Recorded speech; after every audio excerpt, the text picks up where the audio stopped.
Bonjour à toutes et à tous et bienvenue dans cette nouvelle vidéo. Alors, bon, j'arrive un petit peu après la guerre, hein, j'en suis désolé, mais ce n'est pas grave, car aujourd'hui on va traiter d'une info qui est super importante. Car on fait face quand même à une sorte de mini tremblement de terre, hein, il faut le dire. Si vous vous attendiez dans Avengers Doomsday à avoir seulement le retour de Robert Downey Jr., notre acteur légendaire qui a incarné Iron Man dans la saga de l'infini, cette fois-ci en tant que Dr Doom, eh bien sachez qu'il n'est désormais plus le seul, puisqu'on nous a dévoilé récemment que Chris Evans, l'acteur iconique de Captain America, est désormais lui aussi dans le casting du film, et c'est une véritable révélation. C'est pourquoi je vous propose cette vidéo. J'aimerais que l'on revienne ensemble sur cette annonce, sur tout ce qui a été dit et que l'on en parle avec simplicité et bonne humeur. C'est une vidéo un petit peu plus chill qu'à l'accoutumée, je vais vraiment vous partager ma vision et mes pensées personnelles. Je suis très curieux, je vous l'avoue, de voir vos réactions à propos de ce retour en commentaire et comme toujours, je prendrai un malin plaisir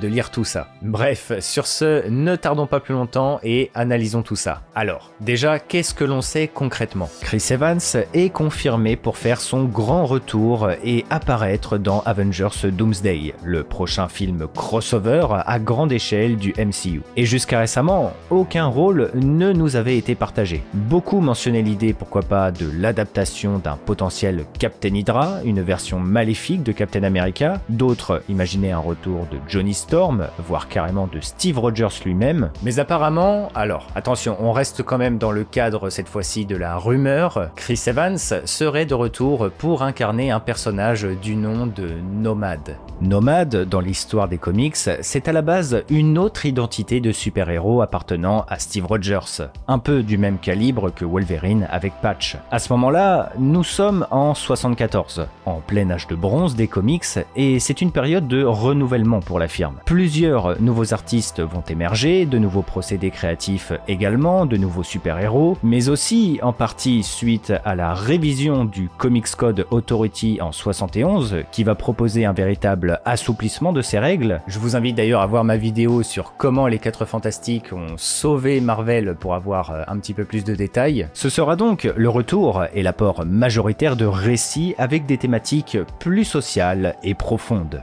Nomad, c'est une identité que Steve Rogers va adopter suite à une terrible confrontation contre l'Empire secret, une organisation malfaisante qui a longuement été reliée à Hydra, complotant pour contrôler le gouvernement des États-Unis. Sauf que le cliffhanger de toute l'histoire, c'est que le leader de l'Empire secret, opposé à Captain America, et dont l'affrontement va même se conclure dans le bureau ovale de la Maison Blanche, se révèle être un très haut fonctionnaire de l'État, démontrant donc que le gouvernement est corrompu et qu'il est composé d'agents malveillants. Bon, et je vous fais un petit peu d'histoire parce que j'aime trop vous parler du monde des comics et de son développement, mais Marvel à l'époque était très proche de l'actualité, concernant en gros la création de ces histoires. Et bien que l'identité du leader de l'Empire secret n'ait jamais été révélée au lecteur, il était assez explicite de déduire qu'il s'agissait là en réalité d'une référence au président Nixon, puisqu'exactement au même moment, nous étions en pleine conclusion de la sombre affaire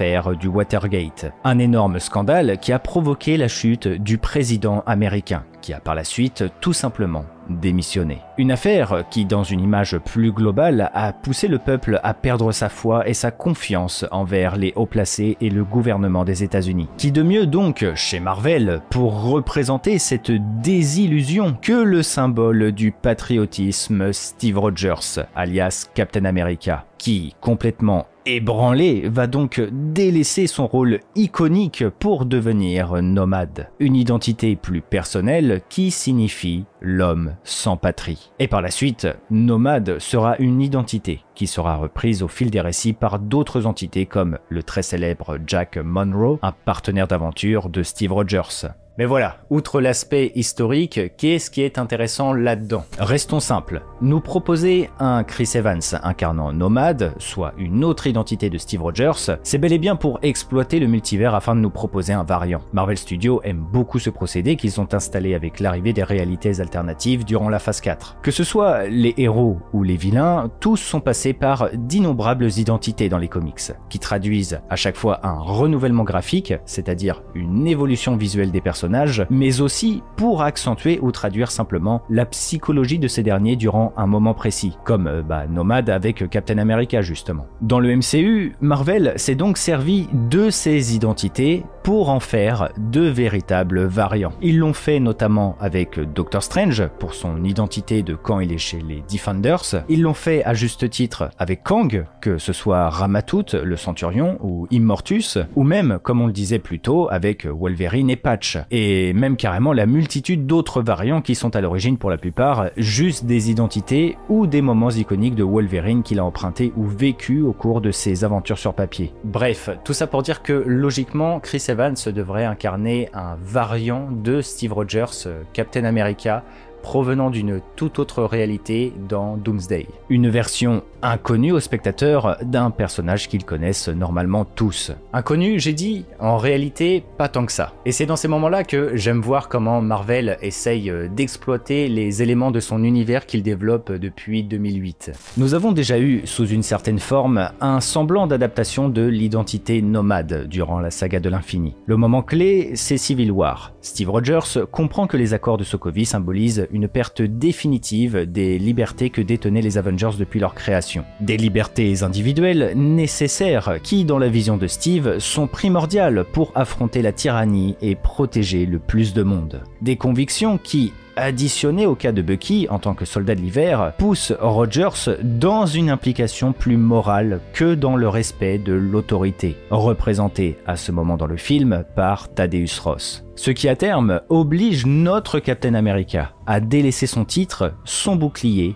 et à vivre plus de 2 ans en tant que hors-la-loi jusqu'aux événements d'Infinity War. Comme le dit l'un des frères Russo, ceux qui ont réalisé Civil War, Infinity War et Endgame, et qui reviennent pour s'occuper de Doomsday et Secret Wars, le Captain America de cette période représente d'une certaine manière l'esprit de ce qu'était Nomad dans les comics, sans pour autant être une véritable adaptation. Tout ça, c'est un concept intéressant car, voilà, nous sommes dans la saga du multivers. Doomsday et Secret Wars symbolisent les points culminants d'ailleurs de cette dernière. Donc, il va falloir nous en proposer des variants et des réalités alternatives. On ne peut pas passer à côté de ça. C'est donc un moyen assez malin pour à la fois proposer techniquement de la nouveauté, tout en même temps ne pas perdre les fans de la première heure qui auront déjà vu un Steve Rogers un petit peu similaire. Mais voilà, bref, on a fait un gros point sur Nomad, je trouve le cas très intéressant. Et en réalité, pour être tout à fait honnête, si j'insiste un petit peu sur ce dernier, c'est parce que, contrairement à Robert Downey Jr. qui revient dans un tout autre rôle, je suis convaincu que le retour de Chris Evans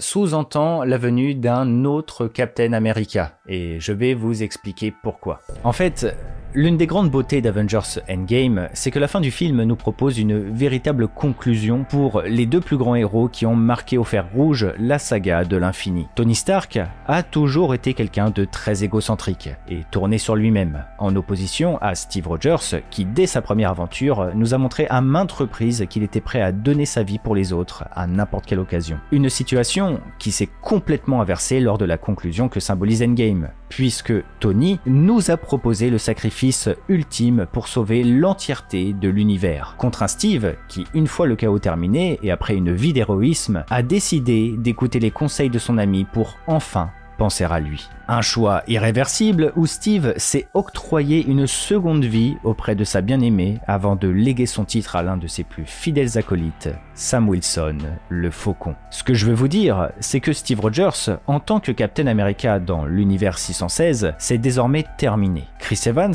dans ce rôle, a installé tout ce que symbolisait le super-héros. Marvel nous a proposé une fin iconique et la première véritable passation de pouvoir, et Sam va à partir de maintenant marcher dans les pas de son mentor et nous proposer sa propre histoire. Il est le nouveau Captain America. De l'autre côté, la logique devrait donc nous dire alors que l'acteur pourrait revenir pour reprendre son rôle de Johnny Storm, la torche humaine des 4 Fantastiques. Mais techniquement, c'est une carte que Marvel a désormais déjà exploitée dans Deadpool et Wolverine, en tant que référence qui collait super bien d'ailleurs dans ce long métrage dédié aux univers développés par la Fox. Et dans une manœuvre de ne pas faire perdurer un espoir futile d'un possible retour sur le long terme de Johnny Storm, qui pourrait justement éclipser un nouveau comeback, comme par hasard, pour notamment un film comme Avengers Doomsday, Marvel a décidé de le faire mourir dans le film. On vous propose cette référence, cet easter egg, et voilà, cela s'arrête là. Mais alors pourquoi Chris Evans reviendrait jouer un Captain America? Eh bien, c'est une pensée personnelle, hein. Comme toujours, je vous propose mon avis et mes idées, mais Captain America en tant que tel a toujours joué un rôle particulier au sein des Avengers. Il est le véritable symbole du leadership et de l'héroïsme. Et justement, comme le disait Nate Moore, l'un des grands directeurs exécutifs de Marvel Studios et notamment du prochain Captain America Brave New World, je cite, « Les équipes Avengers sont meilleures lorsqu'elles sont dirigées par un Captain America ». Une phrase qui bien évidemment souligne la direction assumée pour Sam Wilson en tant que nouveau Captain. Le président Ross souhaite même qu'il reforme les Avengers comme on l'avait vu dans les trailers. Et tout cela sous-entend clairement du coup la prochaine étape scénaristique du personnage dans le futur, après avoir endossé pleinement son costume et son nouveau rôle. Sauf que nous le savons aussi, la prochaine étape globale qui va réunir tout le monde, après le nouveau film Captain America avec Sam, eh bien c'est Avengers Doomsday, un film centré sur des enjeux en lien avec le multivers et l'avènement de Doctor Doom. Du coup, comment faire pour faire matcher tout ça? Eh bien, j'aime à penser que tout le côté symbolique de Captain America pourrait être utilisé pour que le grand public puisse comprendre clairement le multivers. Récemment, on nous a également confirmé qu'en plus de Sam Wilson et le retour de Chris Evans, Peggy Carter ferait aussi son apparition dans Doomsday. Alors, cela ne veut pas dire qu'elle incarnerait de nouveau précisément Captain Carter, comme cela avait été fait dans Doctor Strange 2 ou la série What If. Elle pourrait rester simplement à son rôle d'agent, et qui sait, étant donné qu'il y avait l'idée de faire un film sur Captain America refaisant sa vie avec Peggy après Endgame, elle pourrait même pourquoi pas incarner une variante, nous montrant un univers où elle et Steve auraient enfin pu vivre leur histoire d'amour. Mais voilà, étant donné tout le développement apporté au personnage depuis Endgame, moi j'aime à penser qu'elle pourrait pourquoi pas revenir en tant que nouvelle Captain Carter. Mais voilà, je le reprécise, mais cela n'engage que moi et ma pensée. Étant donné l'implication multiverselle à venir, et tout le symbole que représente Captain America dans l'univers Marvel, pourquoi ne pas utiliser ce personnage et ses variantes pour imager le concept de réalité et le conflit destructeur à venir? Je m'explique. Il est clair que l'on se tourne vers une forme d'adaptation de l'arc Time Runs Out, que je vous ai déjà développé à de multiples reprises dans des vidéos par le passé. Et Time Runs Out, c'est le moment précis dans les comics où le multivers commence à s'effondrer sur lui-même avant d'aboutir sur la conclusion mythique Secret Wars, qui nous le savons est le titre du film Avengers ultime de la saga du multivers. Et pour montrer la destruction du multivers et imager la catastrophe qui est en train de se produire, Marvel dans les comics avait développé le concept d'incursion.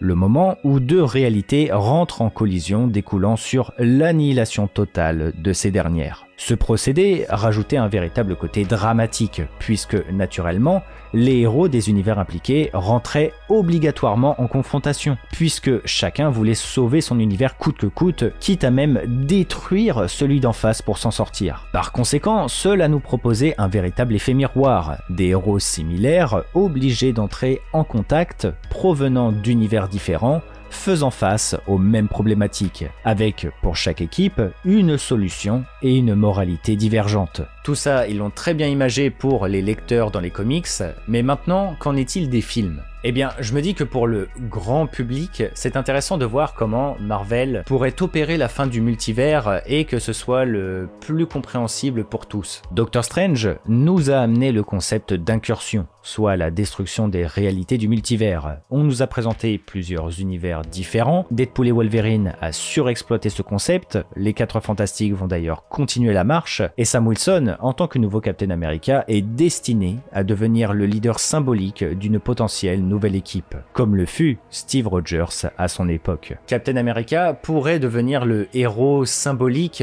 permettant aux spectateurs de comprendre visuellement que ah ok, ça c'est un univers différent. Je sais pas si vous voyez ce que je veux dire. En tant que référence un petit peu, tout en nous amenant du coup une nouvelle étape scénaristique pour Sam Wilson en tant que Captain America. Je reprends l'idée de l'adaptation de Nomad. On nous montre un Captain America un peu rebelle, qui a perdu sa confiance dans les gouvernements dans cette ambiance de multivers. Et bien, en plus de la nostalgie, cela rajoute une sorte d'effet miroir, un variant qui va permettre à Sam d'évoluer, puisque nous nous tournons dans le 616, dans une ambiance de tension géopolitique et possiblement de conflit à l'échelle mondiale. Les grands acteurs des États-Unis sont pour la plupart des entités liées au chaos à venir, Ross en tant que Red Hulk et président des États-Unis, Valentina avec la CIA, Wilson Fisk en tant que nouveau maire de New York, etc. etc. Un Steve Rogers, nomade, va permettre de voir un Captain America à la confiance ébranlée, qui a pris un tout autre chemin. Un moyen qui va faire comprendre à Sam l'importance de son titre et les nouveaux enjeux auxquels il va devoir faire face très certainement après la saga du multivers. Mais voilà, pour revenir à ce que je disais, je pense qu'il serait intéressant d'utiliser Captain America pour imager le concept de multivers et de réalités alternatives pour un film qui va exploiter en son centre ces concepts.